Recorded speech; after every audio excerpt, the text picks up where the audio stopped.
The best 1500 meter and 5000 meter runner in a generation, Jakob Ingebrigtsen, is at a making or breaking point in his career. And he's either going to return to greatness in 2026 and beyond, or he's going to continue his spiral of injuries into obscurity, similar to the career path of the American great Alan Webb. In athletics, there's so much weight on momentum. It's a sport of what have you done for me lately? Winning a world-class meet right now means a lot more than winning one 8 months ago. And the same thing applies for fitness. The closer you are to fast workouts, generally speaking, the faster you are right now. And the one thing we've seen from Jakob Ingebrigtsen lately is top 10 world-class performances and pulling out of races, which for someone who has the potential to hold the world records from everything from the 1500 meter, even up to the 10,000 meters, if everything goes ideally, that is just underwhelming. And he would tell you that himself. After a stellar march of winning both the 1500 meter and 3000 meters in the World Indoor Championships in Nanjing, China, in 2 very tactical races, Jakob hurt himself transferring his training from the indoor season to the outdoor season, which must have been such a seething sense of deja vu, as Jakob had injured his other Achilles in 2023 and 2024, which had cost him months of training leading up to the 2024 Olympic Games in Paris. And as a fellow athlete, I can really empathize with him. That dark place he probably went to from realizing that this is a problem, my Achilles is a problem, and accepting it and doing everything in order to heal it. That acceptance stage involves, I know I'm going to miss training for running, and I just need to deal with it mentally, and I need to come up with an action plan where I can lose as little fitness as possible and maybe gain it in other aspects. And with this injury, Jakob saw very little progress leading into the summer months, only able to work out in spikes and do harder workouts in mid-July. So he's in mid-July, World Championships are in Tokyo in September, which means he's got about 2 months to make up 3 to 4 months of hard training, which is a monumental task, especially when you consider he still probably feels this injury while he's training for this. And this brings us to how Jakob looked at World Championships in Tokyo. He looked different. He didn't look good, and it wasn't just fitness. I was there myself watching the Tokyo 2025 World Championships, and I saw every single one of Jakob's races, and I thought he was favoring one of his legs. He was definitely more upright than usual, and nothing highlighted this more. When the starter made the runners go to their marks, take a look at Jakob. He is standing almost completely upright. Now, he usually starts a little bit more upright than a lot of his fellow racers, but look at it. Look at this here.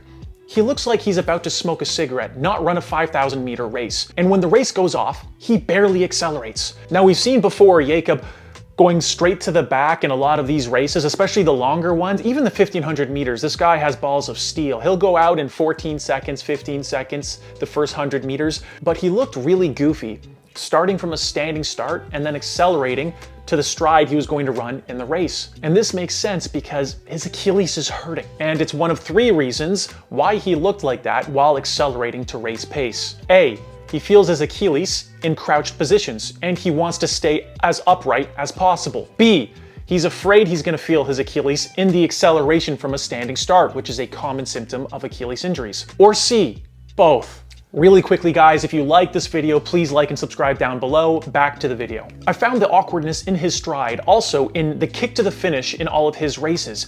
He was super upright, way more upright than usual, and he was almost waddling when he had that last 100 meters kick. And again, I don't think it was just a fitness issue. You feel your Achilles doing speed stuff the most, and more specifically accelerating. So when you make those big, powerful moves, I don't think Jakob was able to make them, just because he physically wasn't able to. So in his World Championship races, he ran in a way to not hurt his Achilles.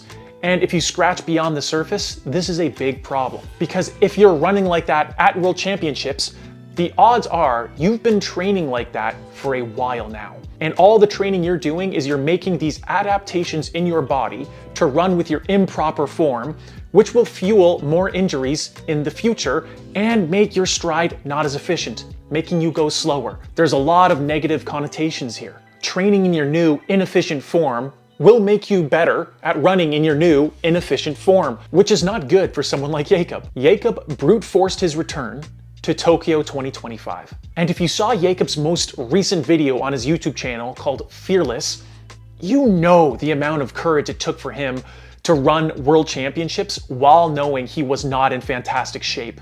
You could see it in his body language and in his verbal language that he knew deep down he wasn't going to do really well. He showed bravery, he showed tenacity, but at the expense of the smarter thing to do, which was skip Tokyo 2025 and focus on the 2026 season. But cowering away from races is just not in Jakob Ingebrigtsen's temperament.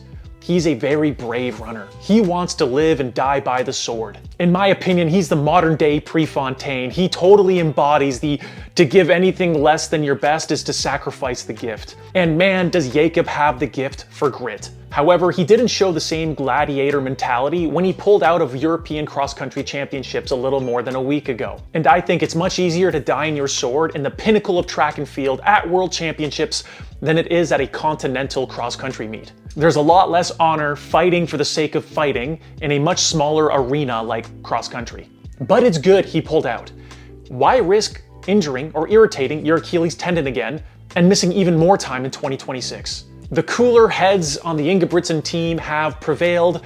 Prepare for 2026 and 2027, the next World Championship and Olympic cycle.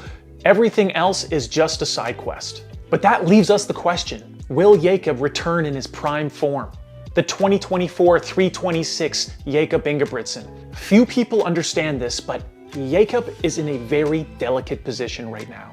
Remember, this is Jakob's second Achilles injury on different legs in the last 2 years. He actually ran his 326 coming back after his first Achilles injury in 2024. But now after his second, things will get harder. During his first injury, he had a mountain of training behind him before he missed 4 months of proper training. He had trained all of his teens and early 20s with relatively low severe injury rates. But now, this is his second 4-month hiatus from high-intensity training, which means in the last 24 to 26 months, he has missed around 8 months of proper training. He no longer has that decade of consistency directly behind him, which means, like we talked about earlier in the video, he doesn't have a lot of momentum on his side. And this isn't news to Jakob and his team. He already knows all this.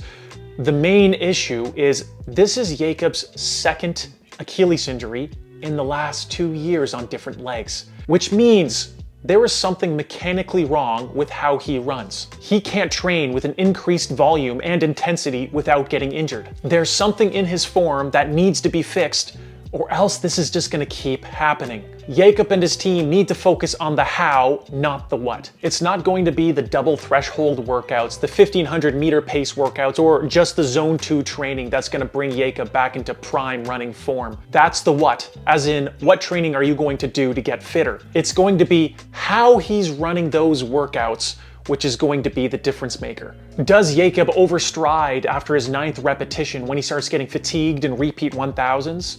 How does he look like running 27-second 200 meters compared to 29-second 200 meters? Does he get a bit slouchy, or does his vertical oscillation change a lot on his zone 2 training easy runs after 45-50 minutes? These are all the things that his team must pay attention to in order for him to get back training at a very consistent and #1 world-class rate. Because getting training done and getting training done properly are two totally different things, and they need to be in harmony together. If Jakob and his team figure out the how, then his transition to his next stage of training will be delicate, but he'll be successful, and he will return to running in 2026 and 2027 better than ever. However, if nothing is done about his mechanics and they continue to focus on the what, Jakob will never return to prime form, and his best and prime days are behind him. With that said, I'm betting on the prior. I think Jakob and his team are really, really intelligent, and I think they have a plan on how to transition from their current phase of training to the next one. And on that note, I'll see you guys next time.